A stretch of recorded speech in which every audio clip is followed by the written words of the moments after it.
Hi guys, welcome back to my channel. My name is Fadekemi. I'm a Christian lifestyle blogger and YouTuber from Lagos, Nigeria. If this is your first time here, you are absolutely welcome. All you need to do is subscribe.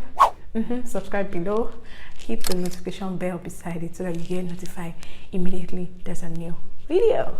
So today we're talking about sexual assault in the church by ministers, pastors.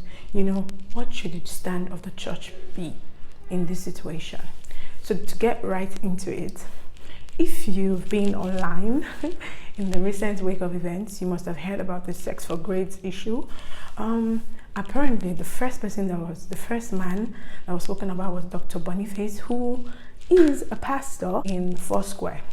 Recall that there was also a sexual assault issue with a particular pastor, Pastor Fatoimbo of Koza. So I just decided that what really should the stand of the church be? What's the scriptural backing? What should be done based on what scripture prescribes? Now, there's no real issue of sexual assault in the new covenant that was addressed, but there was an issue of fornication which Paul addressed in 1 Corinthians 5. In 1 Corinthians 5, Paul started by saying that it is commonly reported amongst you that there is fornication amongst you, that a man is taking his own father's wife and is sleeping with her, and he's not remorseful, he's not going about he's going about like flaunting it. And Paul was like, and all of you are keeping quiet about it. You guys are not saying anything. Like, does this make sense? Like, it shouldn't even be heard among the Gentiles, as among people that are not believers. And among believers it is sin, and this man is boasting about it. And so Paul was like, you must put him out, like you must take him out. You shouldn't allow him remain in the church and pollute the others. You get, like, you should suspend him, take him out, make him know that what he has done is wrong. This is someone that was fornicating, not rape, or fornication. I don't want to say small fornication because it's not small, but just fornication. Fornication that people are doing steady now. Paul said they should put the person out of the church. Now, in 1 Corinthians 6, Paul says also that he heard that believers were taking each other to court, and that it wasn't right. That why would they be taking each other to court? That why would they be taking their matters before unbelievers? That believers should judge issues amongst themselves. Now, many people quote this to say that, as a believer, you shouldn't take a pastor to court. Maybe he raped your daughter, he raped you. You should, like, many people were using that to justify why Busola shouldn't have taken the pastor of Koza to court. But rape in present day Nigeria, it is a crime. Sexual assault is a crime, right? Sexual harassment is a crime. So it is a state matter now. It's not just about the church anymore.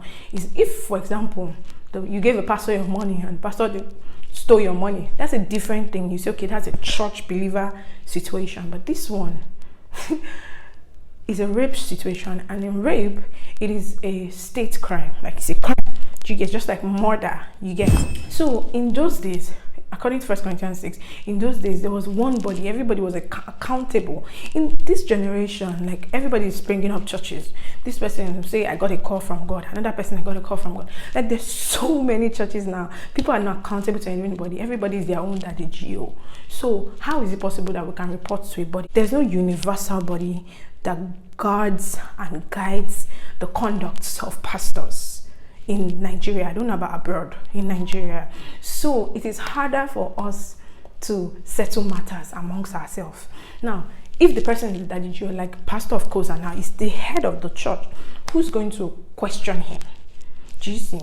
But for a church like Foursquare, that has a body, Foursquare is a public church. If you know about Foursquare system, you know that they usually elect their GOs, and I think their GO has tenure, so it's not like other churches that one person is the owner. You get, a church like Foursquare, it is easier to enforce, like to succeed. Immediately the Dr Boniface issue happened, there was suspension, because not one person wants it. There's accountability, there's a board, there's a lot of stuff, and that's how the church is supposed to be. So a big kudos to Foursquare. This is not about whether he is guilty or innocent. In 1 Timothy 3, Paul tells Timothy that a man, it is good to desire the office of a bishop, office of a deacon. But if you desire the office of a deacon or a bishop, you should be a man who has one wife, who's not given to wine, who's not greedy, who has a good report even with unbelievers, who has a good report even with outsiders. So you should be morally upright. If you desire the office, even as a believer, you should be morally upright. Not talk about being a pastor, a deacon, a minister. So yes, the moment there's an issue, a conduct, a suspicion, you should be suspended first. Then when there is an issue, when there is a, they decide that, okay, it is not true or it is true, then final judgment can be given on that pastor. But it is wrong for a pastor that is being accused of something to still be climbing the pulpit and praying and preaching. It just sends the wrong vibes, especially to unbelievers. I mean, what message are we going to preach to them? You get? So big kudos to Foursquare. I think they did the right thing. So how should the church deal with sexual assault issues and all of that? That is how it should be dealt with. The church should immediately, suspend that person. Even in my own local church, when I was in Redeem, anytime like a particular worker or something is maybe got pregnant, fornicated, was caught fighting or something, the person is actually suspended. But I don't know how this new generational church do their things now. Yes, we forgive, but forgiveness does not mean we don't exact discipline on you. Just like Paul said, if you see a believer that is openly living in sin, you shouldn't mingle with that person. Okay, he said if the person is an unbeliever, that's fine. But the fact that the person is professing Christ, if the person is openly mingling and saying no remorse, nothing, and you're talking to the person is just like, I beg, you shouldn't mingle with that person. So I don't even understand where the church of these days is going. Like, that is the standard of people in the new covenant. Anyway, guys, tell me what you think about this topic.